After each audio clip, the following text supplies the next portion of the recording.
बंधु माने आजिर एही कार्यक्रम को आपण मानको स्वागत। आजिर एही कार्यक्रमटी बिछा राशि व्यक्ति विशेष मानक पई बहुत गुरुत्वपूर्ण अटे। कारण एही विश्वकर्मा पूजा ठारू बिछा राशि व्यक्ति विशेष मानक जीवन रे एक बड़ परिवर्तन हेबाको जाउछि। कारण एही विश्वकर्मा पूजा ठारू ग्रह नक्षत्र मानकर चलन रे एक बड़ परिवर्तन हेबाको जाउछि, जहा फल आपणक जीवन रे मध्य किछि परिवर्तन हेबाको जाउछि। तो आपणक जीवन रे एही विश्वकर्मा पूजा ठारू कोन सब परिवर्तन हेबाको जाउछि से विषय जानिबा पई आपण माने भिडियोटी को स्किप न करी शेष पर्यंत निश्चय देखंतु एवं भिडियोटी को लाइक करी चैनलटी को सब्सक्राइब करी दियंतु।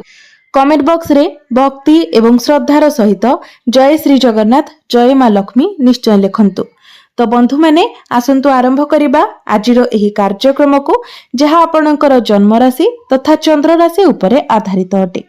तेबे राशि चक्रर 12 गोटी राशि मध्यरु अष्टम राशि हेउछि बिछा राशि एवं बिछा राशि राशिधिपति हेउचंती मंगल।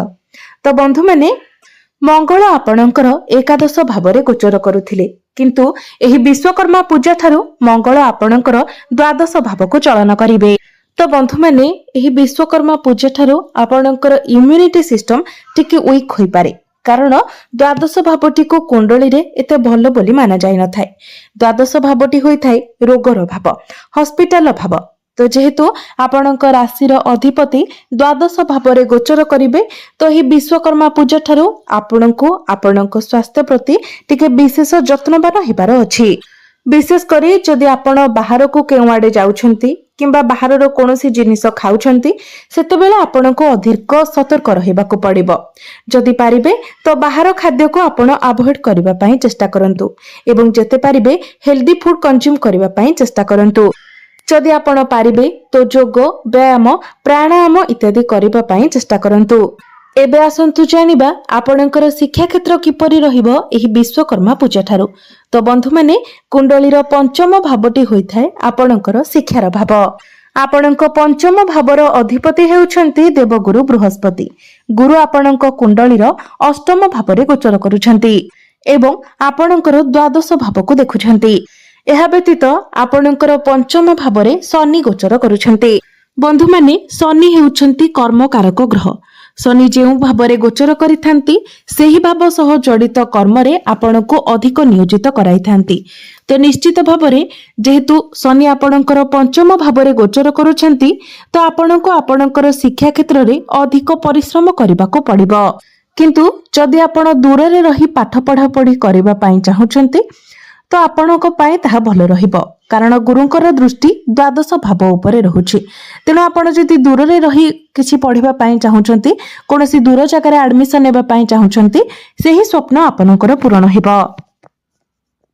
एवं एही विश्वकर्मा पूजा परे जदि आपणकर किछि एग्जाम अछि, तो एग्जाम आपणक पई 70 रु 80% भलो रहिबो। किंतु आपणको आपणकर पाठ पढ़ा उपरे फोकस करबाको पड़िबो। आपणको निजे ही परिश्रम करबाको पड़िबो। निज भितरो आपण जेते पारिबे आलस्य को दूरे रखिबा पई चेष्टा करंतु।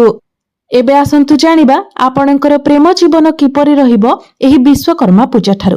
तो बंधु माने कुंडलीर पंचम भावटी आपणकर शिक्षार भाव हेबा सहित पंचम भावटी मध्ये होइथाय आपणकर प्रेम जीवनर भाव।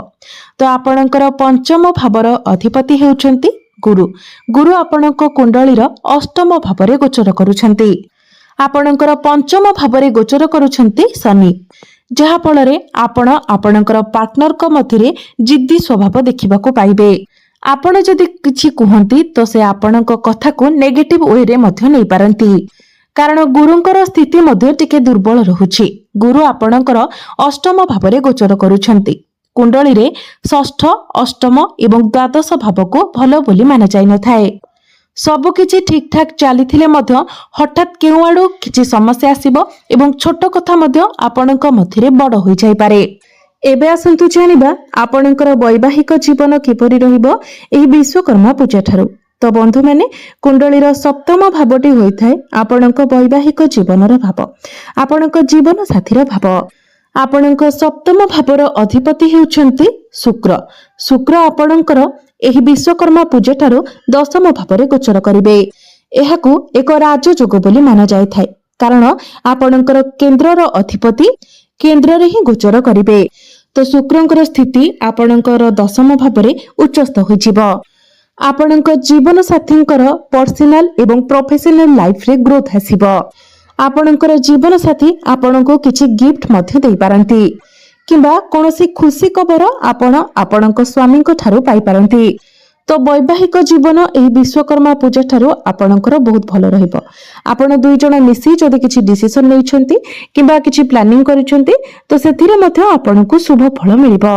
एबे आसंतु जानिबा एही विश्वकर्मा पूजा ठारू आपणको आपणकर भाग्य केते मात्रा रे साथ देबो। तो बंधु माने कुंडलीर नवम भावटी होइथाय भाग्यर भाव। आपणक भाग्य भावर अधिपति हेउछंती चंद्रमा, जे कि प्रति 2 दिन रे निजर राशि परिवर्तन करिथांती।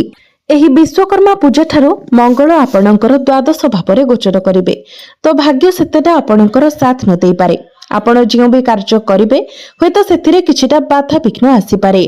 तेनु आपण जदि किछि बड़ डिसिजन लेबा पई चाहुचंती, किछि बड़ इन्वेस्टमेंट करबा पई चाहुचंती, कोनोसी जिनिस आपण किणाकिणी करबा को चाहुचंती, किछि एपरि कार्य करबा को चाहुचंती जहा आपणकर भाग्य सह संबंधित अटे, से सब कार्य आपण सेतेबेले करंतु जेतेबेले मंगल आपणकर केंद्र को चली आसीबे, आपणकर लग्न भाव को चली आसीबे। सेतेबेले आपणको आपणक भाग्यर संपूर्ण रूप से साथ मिलिबो। तो मंगल जे पर्यंत आपणकर द्वादश भाव में गोचर करूछंती तो आपण टिके बड़ कार्य गुडी को अवॉइड करबा पई चेष्टा करंतु। मंगल जेबे आपणकर प्रथम भाव को चली आसीबे सेतेबेले आपण से सब को करि परिबे। एबे आसंतु जानिबा आपणकर कैरियर आपणकर कार्य क्षेत्र किपरि रहिबो एही विश्वकर्मा पूजा ठारू। तो बंधु माने कुंडलीर दशम भावटी होइथाय आपणकर कैरियर भाव, कार्य क्षेत्र भाव। आपणक दशम भावर अधिपति हेउछंती सूर्य। तेबे एही विश्वकर्मा पूजा ठारू सूर्य आपणकर एकादश भाव को चलन करिवे, लाभ स्थान को चलन करिवे। बुध मध्य आपणकर एकादश भाव में गोचर करिवे। तो आपणकर एकादश भाव में बुधादित्य राजयोगर निर्माण हेबो, जहाँकि आपणकर कैरियर पई बहुत ही भलो रहिबो। एही विश्वकर्मा पूजा परे आपणकर चाकरी क्षेत्र रे आपणकर पदोन्नति होई पारे, प्रमोशन होई पारे। जो मानक निकट रे कोनोसी चाकरी नाही, आपण चाकरी पई प्रस्तुत हेउछंती, चाकरी पई आपण चेष्टा जारी रखिछंती तो आपणको चाकरी मध्य मिली पारे। तेनु आपण निज तरफरु चेष्टा जारी रखंतु। कार्य क्षेत्र रे आपण प्रशंसित हेबे। बुध जेहेतु आपणकर एकादश भाव में उच्चस्थ होई जिवे तेनु आपणकर कम्युनिकेशन स्किल मध्य बहुत भलो रहिबो।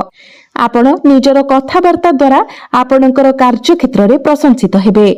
बिजनेस कथा जदि कहिबा तो बिजनेस मध्य एही विश्वकर्मा पूजा ठारू आपणकर बहुत भलो रहिबो। कारण बुध आपणकर एकादश भाव में उच्चस्थ होई जिवे।